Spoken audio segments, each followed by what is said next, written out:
கிறிஸ்துவுக்குள் பிரியமான சகோதர சகோதரிகளே, இந்த மனமகிழ்ச்சியான காலை வேளையிலே நான் உங்களை வாழ்த்தி வரவேற்கிறேன். இன்றைய தினம் நாம் தியானிக்கும்படியாக தெரிந்து கொண்ட வேத வசனம் லூக்கா 6ஆம் அதிகாரம் 35ஆம் வசனம்.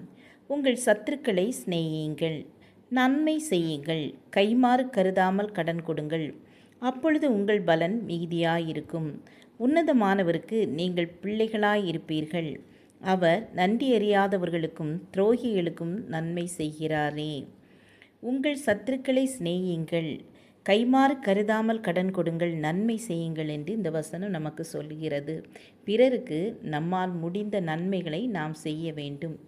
ஒரு சிறிய கதை ஒன்று உங்களுக்கு சொல்லுகிறேன். ஒரு காட்டில் ஒரு குட்டி யானை வசித்து வந்தது.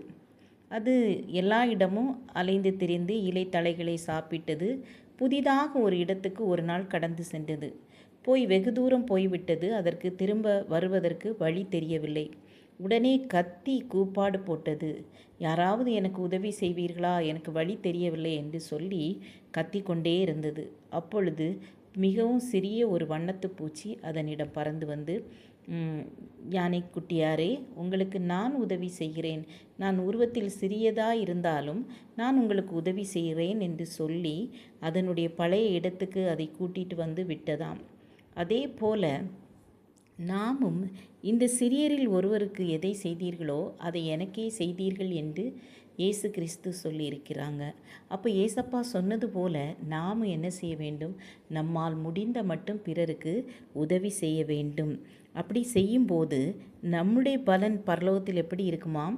மிகுதியாக இருக்குமாம். உன்னதமானவருக்கு நாம் எப்படி இருப்போம்? பிள்ளைகளாய் இருப்போம். நன்றி அறியாதவர்களுக்கும் துரோகிகளுக்கும் கர்த்தர் என்ன செய்கிறார்? நன்மை செய்கிறார்.